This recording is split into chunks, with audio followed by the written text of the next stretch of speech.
Hi friends, me again. Welcome back to my channel. I would like to start off and wish you all a happy new year.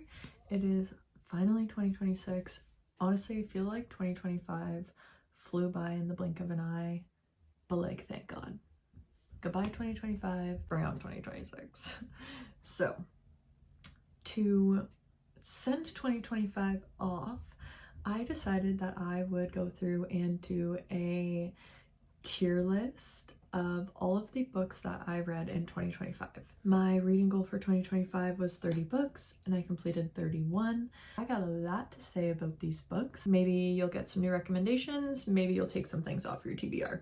We'll see, because I had quite the year of readings. So with that being said, let's get right on into ranking all 31 books that I read in 2025. Before we get started, I thought I would explain how I'm going to be ranking all of the books that I read. So throughout the year, once I would finish a book, I would write a little review on Fable. Follow me here. And I would rate each book on a 1 to 5 star rating. So that makes it pretty simple to get into this.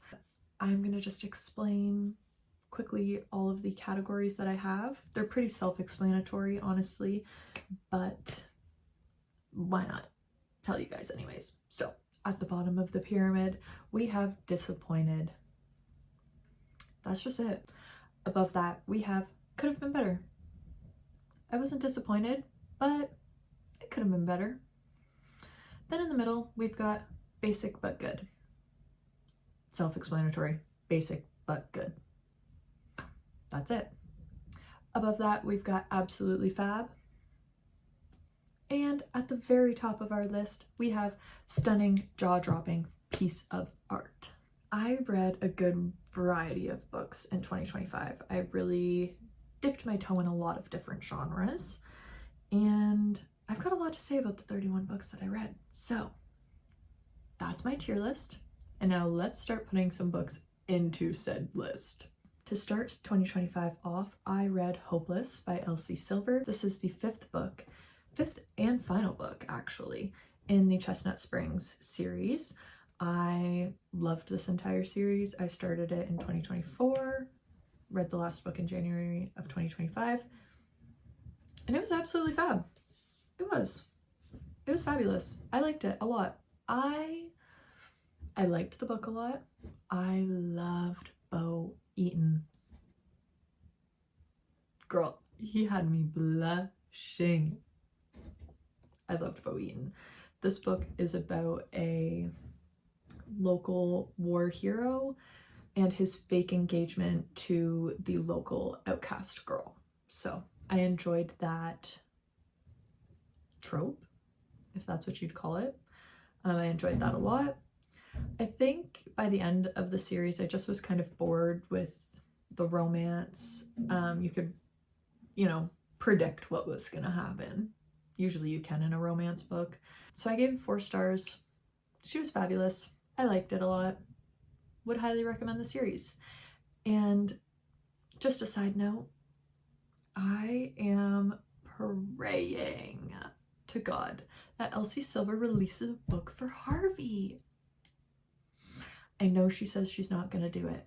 She's been saying she's not gonna do it, but girl, give us what we want. We want a Harvey book, please. For the love of God, give us a Harvey book. It would just complete the series. It really would. And, she may say that she's never gonna do it, but never say never. You never know. She might do it. So I'm really hoping that she does. But anyways, Hopeless by Elsie Silver was absolutely fab. Moving along, I read When She Returned by Lucinda Berry, and this book was really, really good. I gave this a 4.5 stars, and I'm gonna give her absolutely fab. It was good.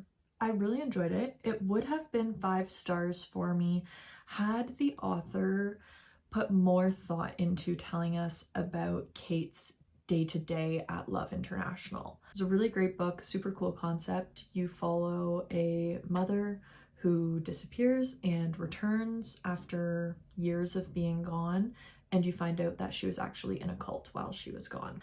I felt like when we were hearing about her time at Love International, only things discussed were big events. There was nothing really like just the mundane everyday, this is how things looked and this is why people got sucked in. I wanted to know a little bit more about that, and I felt like she just didn't do the character full justice in the sense that we didn't really understand exactly what she was going through. So that's why I didn't get 5 stars for me. My first thriller of the year, and I really enjoyed it. She was absolutely fabulous. Loved it. After When She Returned, I went back to Miss Elsie Silver and I read Wild Love, which is the first book in another one of her romance series, the Wild Blank series. I actually don't remember what the town was called that you're following, because I think most of her romances are like based on a town, and then you follow kind of like a family or a group in said town. Like the Hopeless Chestnut Springs series, you followed a family of brothers.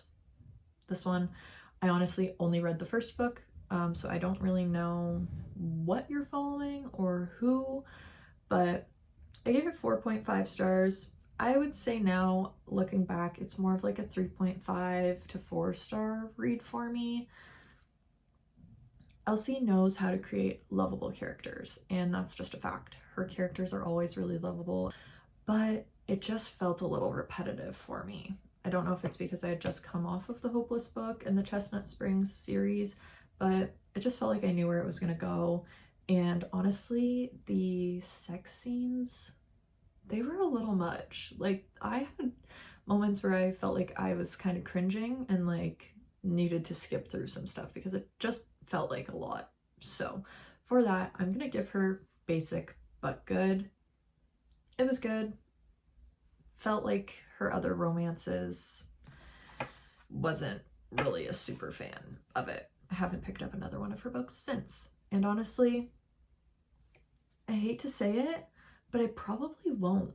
Unless she does release a book about Harvey, I'm probably not going to pick up another one of her books, just because I don't know if romance is really my genre. This year I really went through and tested out a bunch of different genres, found ones that I really loved, some that I didn't love so much, and I found that romance just started to feel repetitive. And you'll kind of hear me talk about that throughout these reviews. But also, if you guys see me looking down here, I have a notebook with all of my book reviews in it, so I'm just going off of that. But look how cute, little Totoro notebook. So if you see me looking down, that's why. That's just where my notes are. I read all 3 of those books in January, so now moving on to what I read in February of 2025, we started off with Fourth Wing. Girl, I loved this. I really, really enjoyed this book. I enjoyed the storyline a lot. It felt very action-packed and the world building was easy to follow. Sometimes I struggle with fantasy books because I can find the world building confusing and hard to follow. There's so many characters. There's a good chance I can't even pronounce their names. So I'm just confused the whole time, and it's very frustrating, and it takes me a long time to get through a book. And then the books are huge and the series are huge. I'm just not a huge fantasy girl. But Fourth Wing I read because Onyx Storm was coming out, and there was so much hype around it that I was like, you know what, I'm gonna give it a go. I had tried the ACOTAR series in 2023 and hadn't touched a fantasy book since. I only got to a little bit into the 3rd book of that series, and literally that was it for fantasy for me. That turned me off. I was not into it. Past the 2nd book, I really liked the first 2 of that series as well, but I picked up Fourth Wing this year, and I gave her 4.5 stars. I would say she was absolutely fab. Oops. Absolutely fab. It was a really great book. Loved the story building. I really enjoyed it. I really liked the characters. Zayden in particular. It was very action-packed, and I enjoyed the characters and the dynamics and like what they were doing. It was just fun. It was a very fun book. The only thing that I wasn't a huge fan of is I felt like some of the chapters were very jam-packed. Like she could have broken things up. And throughout my reading of Rebecca Yarros, I have realized that this is kind of a common theme that I felt throughout Fourth Wing, Iron Flame, and Onyx Storm. I haven't read any of her books past those, so I can't say for all of her books, but it just feels like she could take a breath, separate some things, but I liked it. It was absolutely fab. So that was Fourth Wing. And then after that, I picked up Iron Flame, which actually I really enjoyed. There are a lot of mixed reviews on Iron Flame online, but I enjoyed it. I thought it was good. And again, Xaden, oh my god, loved Xaden. It was a great book. I enjoyed it. I really like the concepts. She is gonna go into absolutely fab as well. Come on, there we go. Absolutely fab. I liked it. It was good. And I also gave that a 4.5 stars. Now, you do not see Onyx Storm on this list because in the end of February, going into March, I picked up Onyx Storm. I actually bought this entire set. I was so in love with the first two books in the series that I bought them, and then when Onyx Storm came out, I also bought Onyx Storm.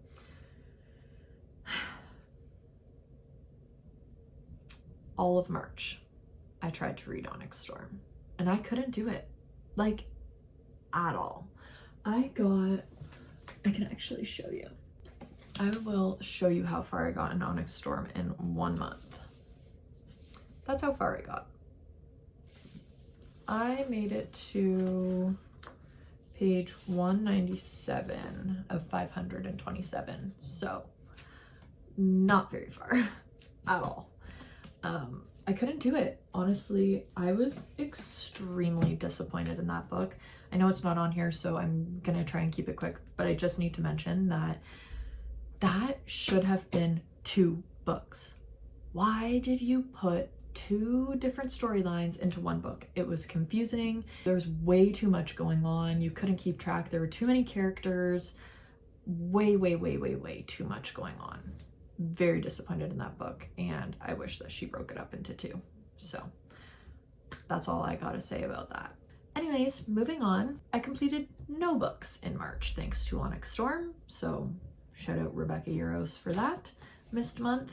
That leads us to April of 2025. I started off with The Boyfriend by Frida McFadden.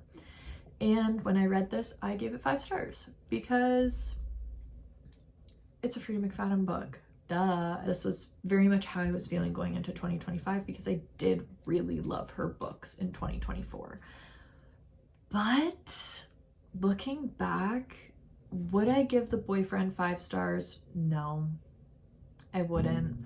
I'm gonna say it was basic but good, only because it was good and the twist was really cool and different and I didn't see it coming, and it was a quick read. It really got me on my feet after not finishing Onyx Storm in March, and I think that's why I gave it 5 stars, because I was like, oh, finally something to quench my thirst. Honestly, I feel like in 2025 my idea of Frida McFadden kind of changed. I really enjoyed her books, but they just felt like she was just pushing books out and they weren't really substantial.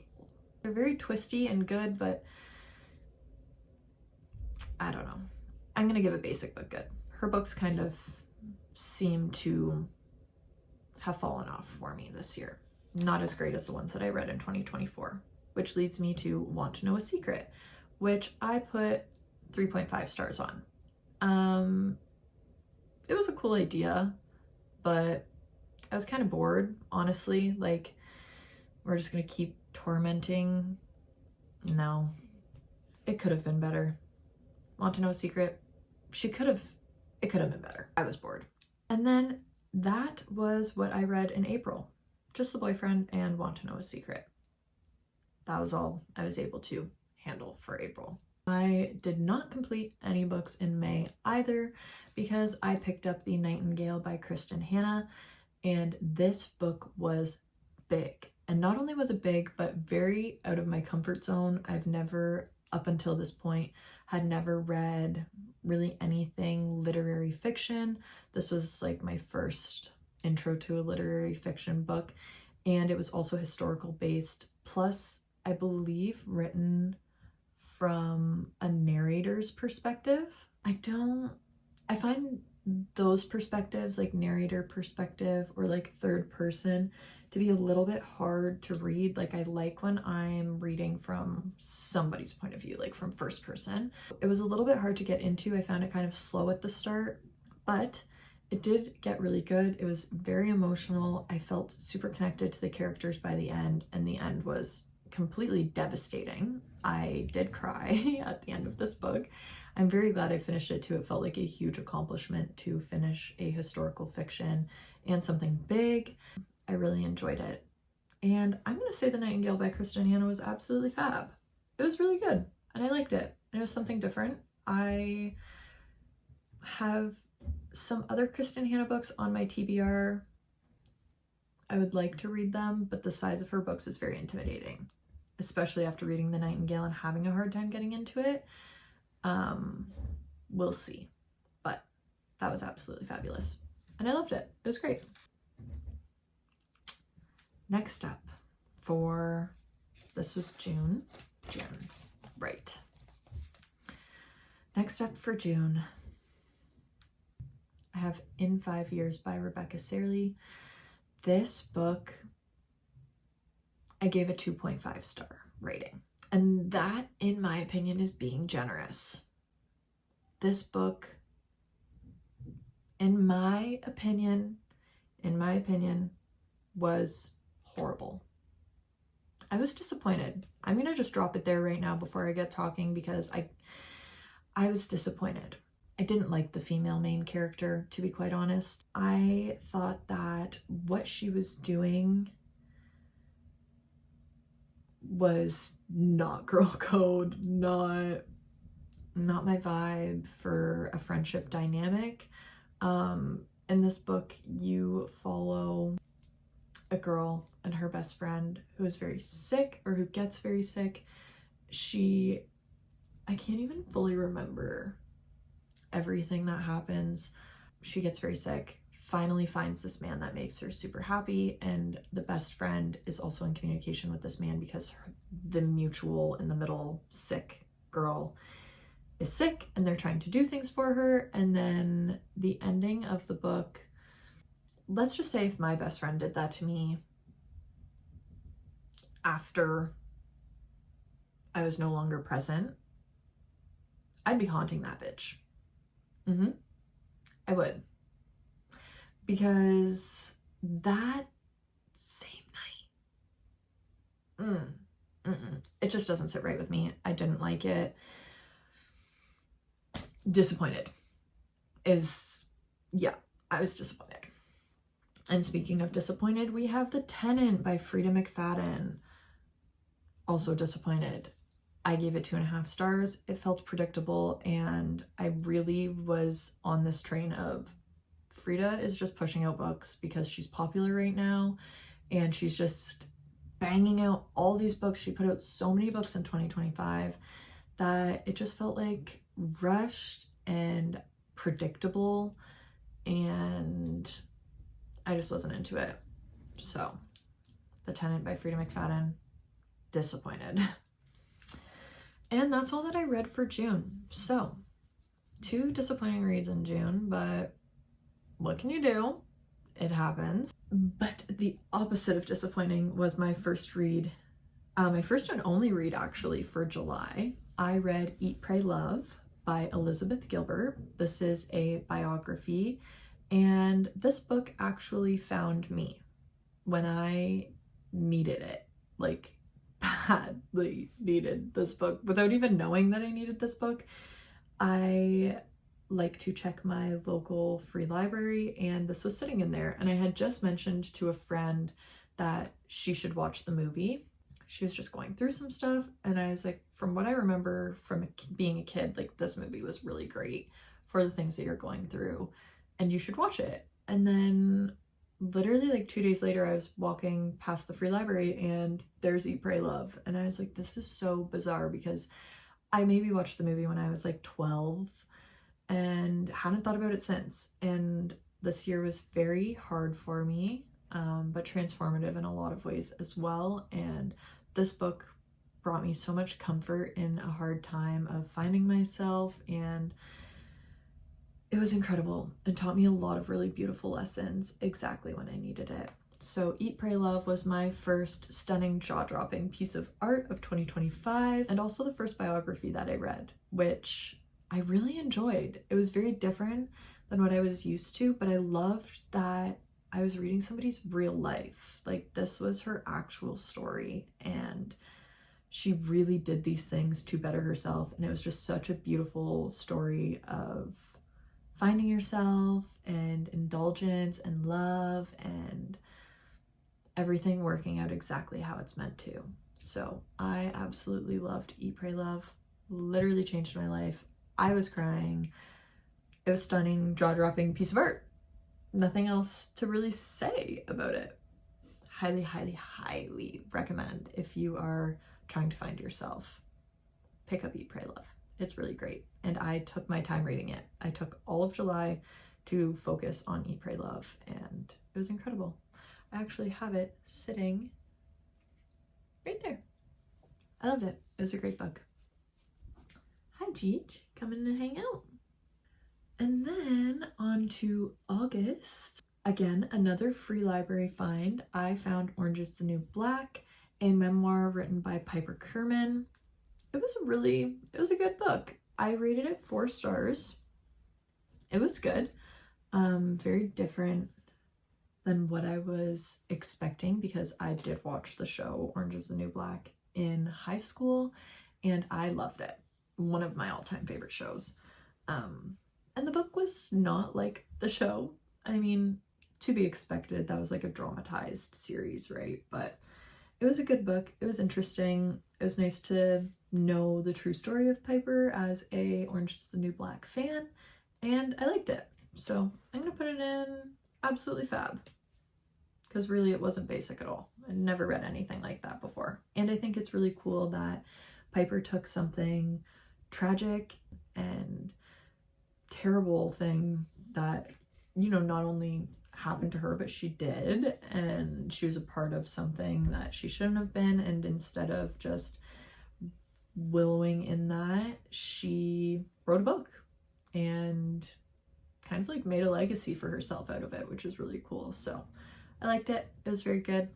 Then I went there are some people working on the house, so if you hear banging and clanging, that's why, but he is completely spooked by the roofers, so he might be in and out a little bit.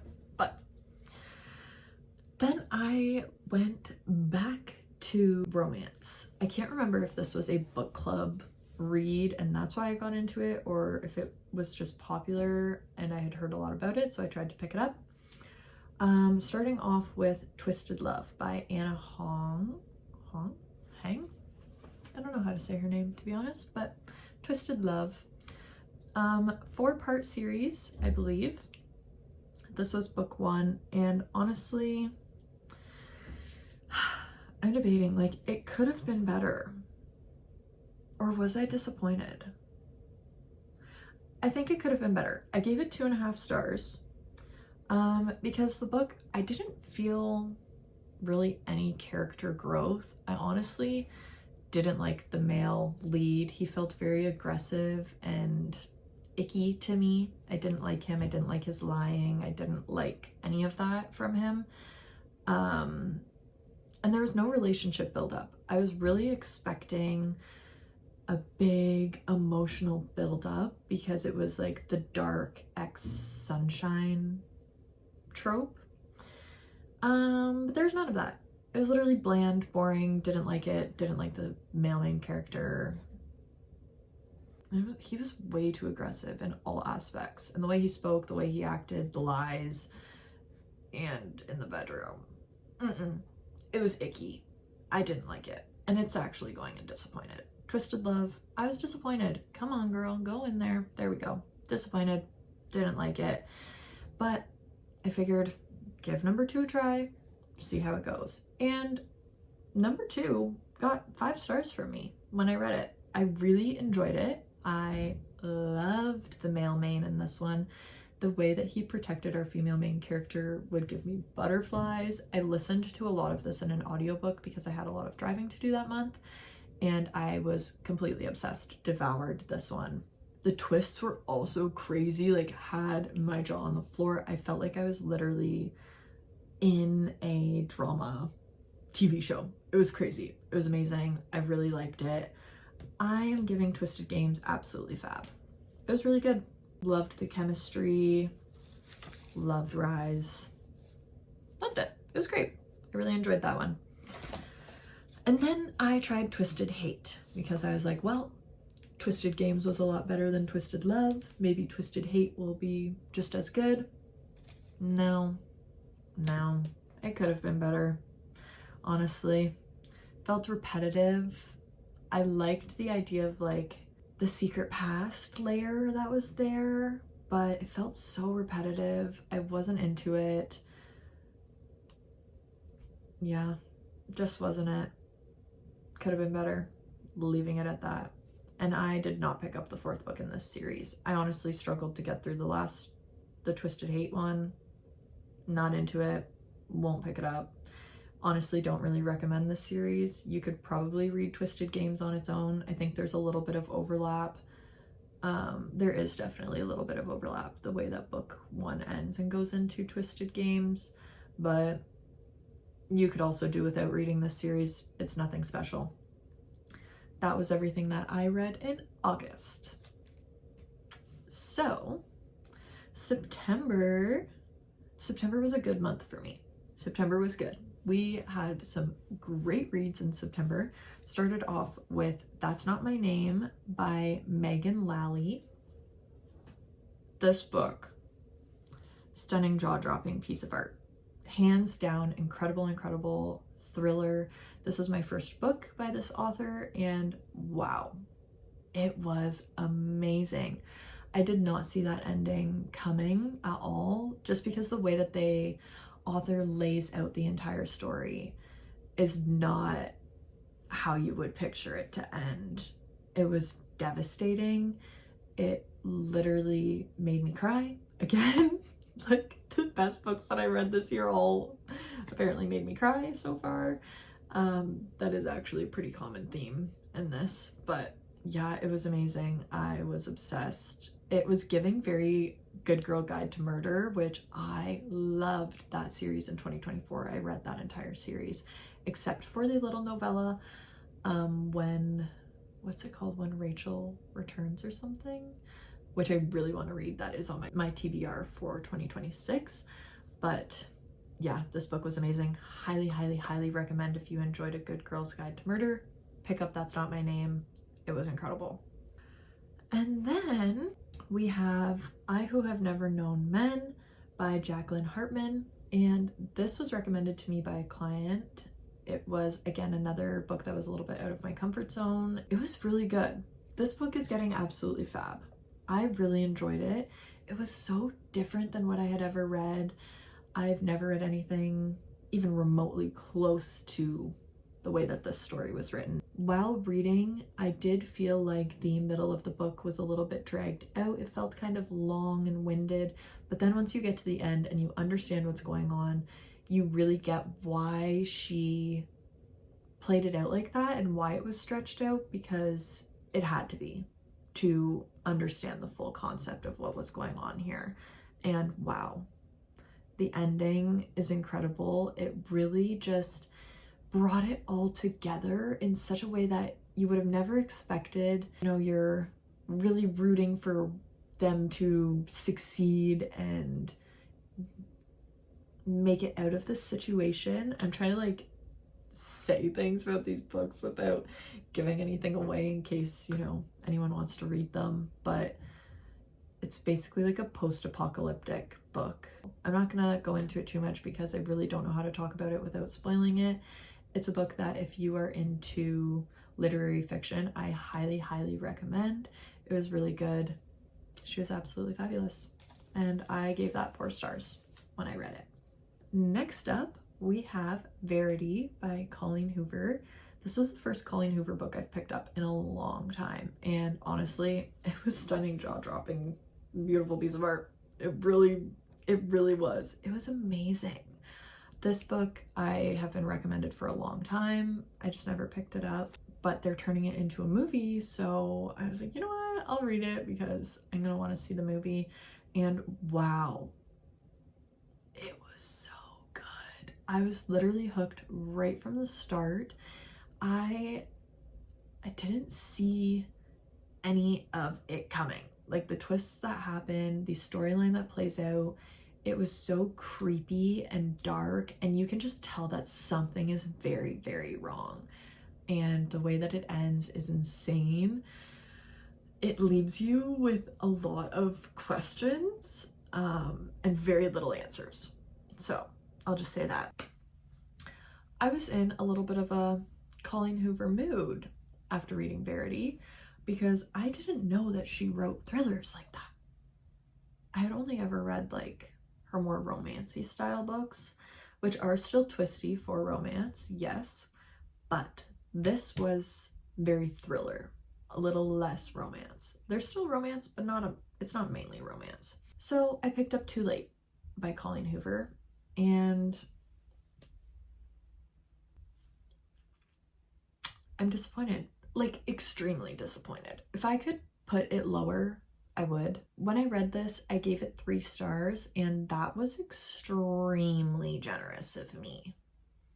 1 star would have been a little more accurate, in my opinion, because it's about an undercover FBI agent who goes on a case for a drug dealer and meets his girlfriend. Now, take that, create a story in your mind, and that's what happens in this book. But you're going to dedicate, I think it was like 400 pages or something like that, of your life reading for no reason. It just didn't need to happen. It didn't need to be as long as it was. Completely dragged out. Not it. And there's even an extended version of it. I think the physical copy has 100 extra pages than the Kindle version does. Unnecessary. Girl, you could have made this book 10 chapters, a novella. It did not need to be that long. There did not need to be an extended version. So predictable from start to finish. Not it. Disappointed as hell. My last read of, what was this? September. Read a lot in September. I really pushed through. My last read in September was My Husband by Maud Ventura, and I gave this 2 stars. I'm gonna put it in could have been better because honestly I wasn't disappointed in it, and I would say 2.5 to 3 stars is maybe more accurate to how I felt about this book. It was extremely weird. One of the weirdest books I've ever read. You're basically in the mind of this wife who is she's paranoid, she's an overthinker, and you're stuck in her mind. And her husband is a little strange up until the epilogue. The epilogue of this book. Oh my god. It's insane. It was crazy, and it all made sense. It wrapped it all up perfectly with a nice little bow, signed My Husband, ship it off, and honestly it was pretty good. If you're looking for a bit of a palate cleanser, something to read in between books, it was short, and I'm pretty sure it was on Kindle Unlimited. That's how I found it. It was good. Could have been better, but it was good. To start October off, I thought, let's do something spooky. Walking through Shoppers, Stephen King hardcover for $8. Sign me up. I want that. I'll take that. Actually, I'll take 2. One for me, one for my best friend. So I did. Okay. My first Stephen King novel. I was very excited going into this, and I was left disappointed. I was disappointed. Stephen King. It didn't give Stephen King at all, honestly. I wasn't scared of his characters. All of the politics in the book, I was scared of. Not that I was scared of his opinions, but the amount of projecting his opinions that he put into this book was just unnecessary. It was. I could have completely done without any of the COVID talk. Barbara was my saving grace, and she wasn't even the main character. Originally gave it 3 stars. That was way too kind. 1.5 to 2 stars. Disappointed. Don't recommend. I've heard that Holly is a bit of a series. I think it starts with Mr. Mercedes. I think it's kind of, there's a connected series. Read the other ones. Don't read this. It wasn't good. The concept was interesting, but no.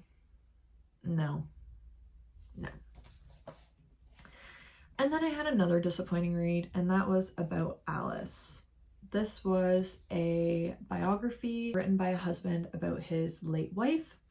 I thought that was cute, cool concept. Love that he wanted to write something about his wife, but it was honestly boring and hard to follow. I wasn't into it. It's supposed to be about his wife, but he talks a lot about himself.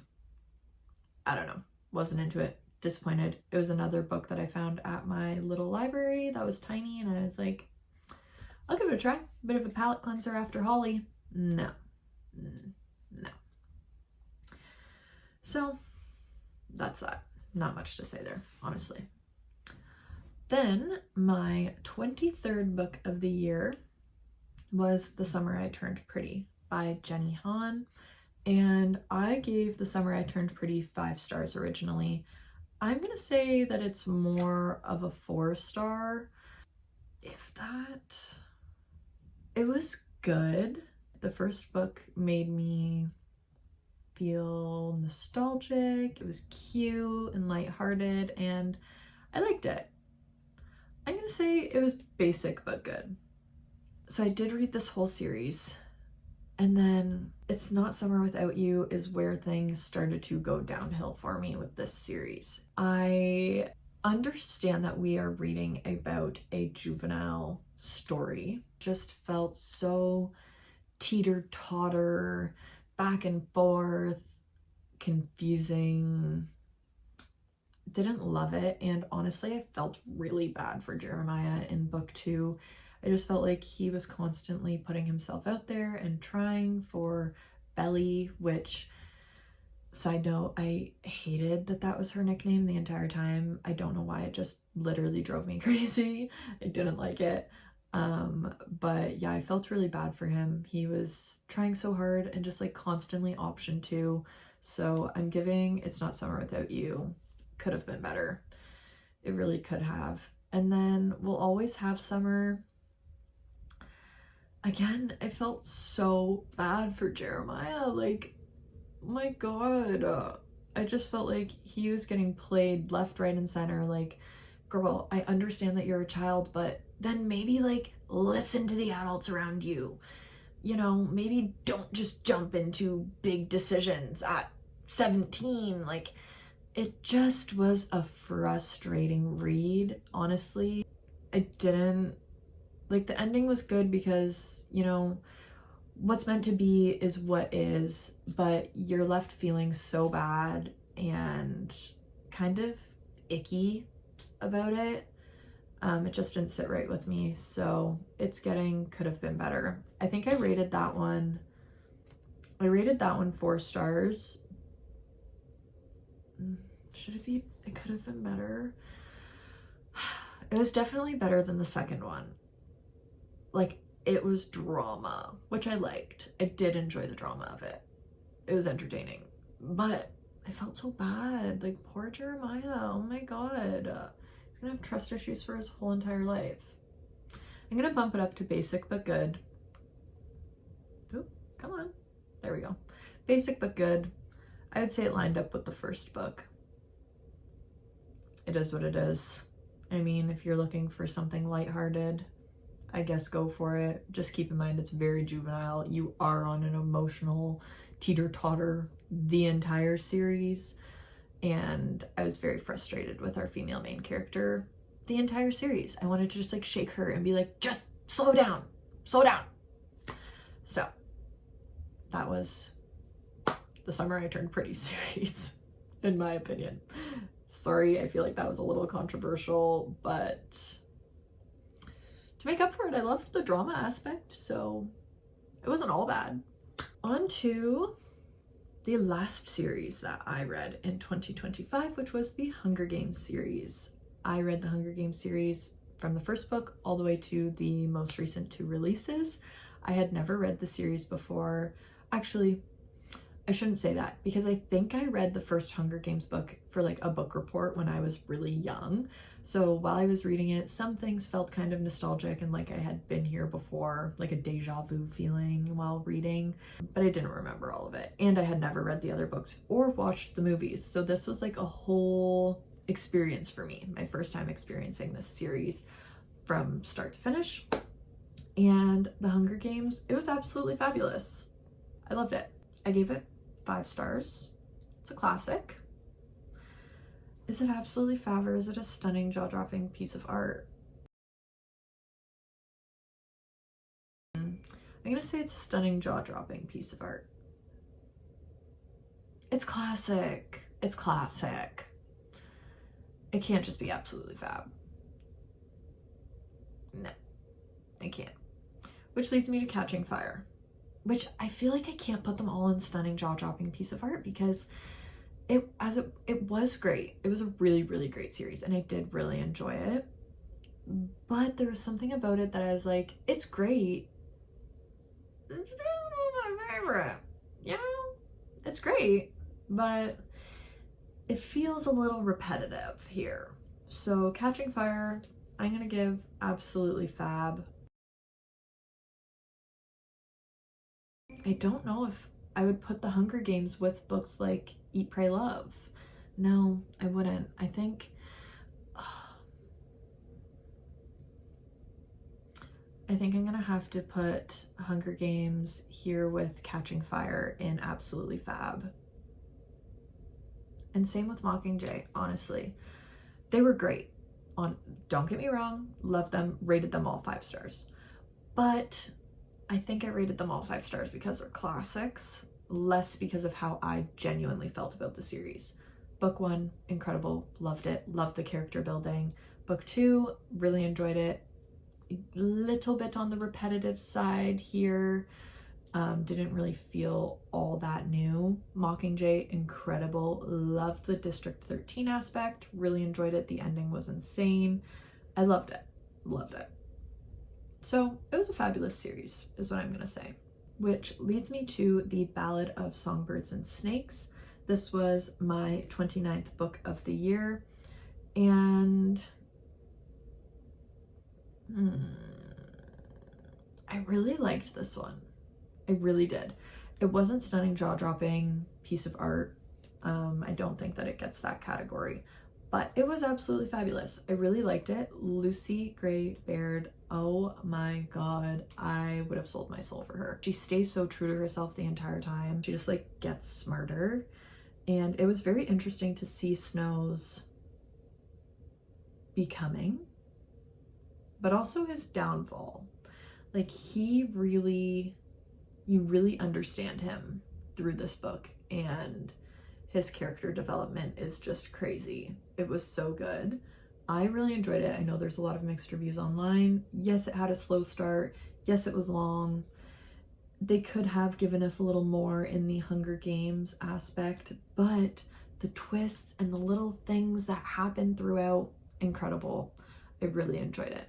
And I gave that one a 4.5 stars. I really liked it. That leads me to the last book, which was Sunrise on the Reaping, and I'm gonna be controversial here a little bit. I'm just gonna do this.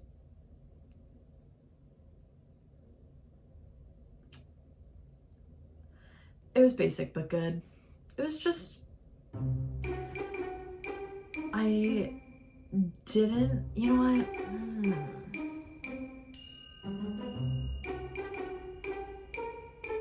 I'm debating on moving it down to could have been better.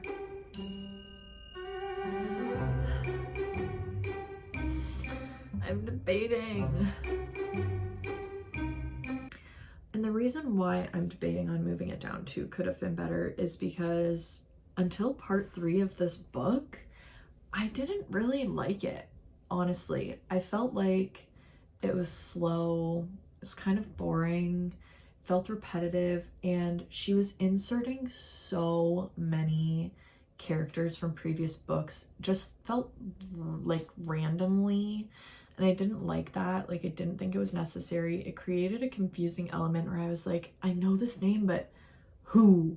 Like, I had just read the entire, you know, series from start to finish, and the fact that she was mentioning people that I didn't even really remember just kind of threw me off, and I didn't love that aspect of the book.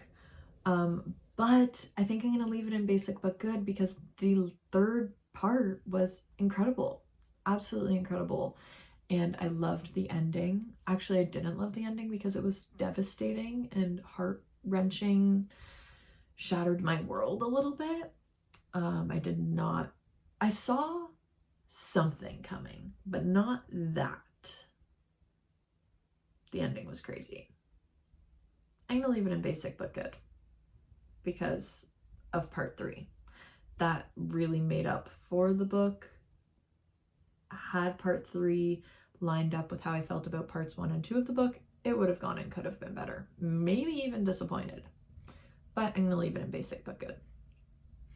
Which now leads me to my final book of 2025, which was The 7 Husbands of Evelyn Hugo. And this goes without saying, The 7 Husbands of Evelyn Hugo was stunning, jaw-dropping, piece of art, the piece of art of my year. Hands down, the best book I read all year. I ended the year on such a high right from the start. You are just so invested in this like lavish, crazy, intense life that Evelyn Hugo is living. You are so invested in Evelyn Hugo's life and the way that they laid the story out in this concept of her telling her story to a journalist and there being a connection there, but you don't know why, was a really cool concept and a really cool way to write a story.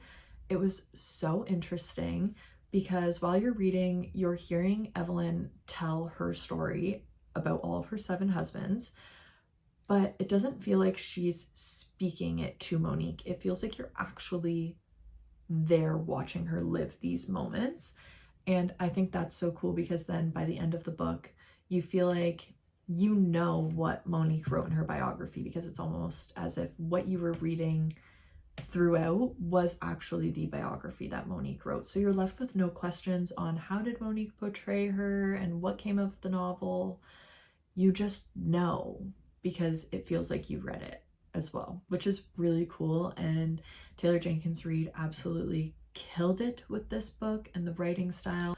Nothing like anything I've ever read before. Just so, so good and really topped my year off. Finished off so strong. I sobbed. The last 100 pages of this book were so emotionally difficult to handle. It just all pulls together, and I think that the way that she connected Evelyn Hugo to Monique was really beautiful in the sense that you see this side of Evelyn that is very caring and wants to right her wrongs, where throughout the story you are seeing a side of her that maybe doesn't care so much about righting her wrongs all the time and doesn't have a problem burning people, but this was like her last thing like she went out with. I think it was very interesting and very raw portrayal of somebody making some decisions that maybe weren't so favorable, but doing them with purpose, whether right or wrong. Yeah, it was a very interesting book. Hands down the best book of 2025, and I'm very glad that I picked it up at the end of the year to finish my year off on a super strong note. So that is my tier list of all of the books that I've read in 2025. We had a lot of good books, a lot of books in between. I had a good year. I had a good reading year. I really did. And not every book that you read is going to be stunning, jaw-dropping piece of art, but that's a part of the fun of reading, is sometimes you find those incredible books and sometimes you don't, but it helps you form an opinion. It helps you find a style or a genre that you really enjoy, and it just keeps building, you know, your mental strength. Like, I think reading is such a great mental activity to keep your brain busy, help your vocabulary, you know, all the good stuff, keep you off your phone. It's just, I love reading. So that is all 31 books that I read in 2025 on a tier list. So I really hope that you guys enjoyed that, and hopefully you take some recommendations from this for some books to read and maybe some books to avoid. Like in 5 years, don't read it. Same with Holly. Don't read it. But anyways, thank you guys so much for watching this video. This was something different, but something that I've been really wanting to do. So I hope you enjoyed, and I will catch you in the next one.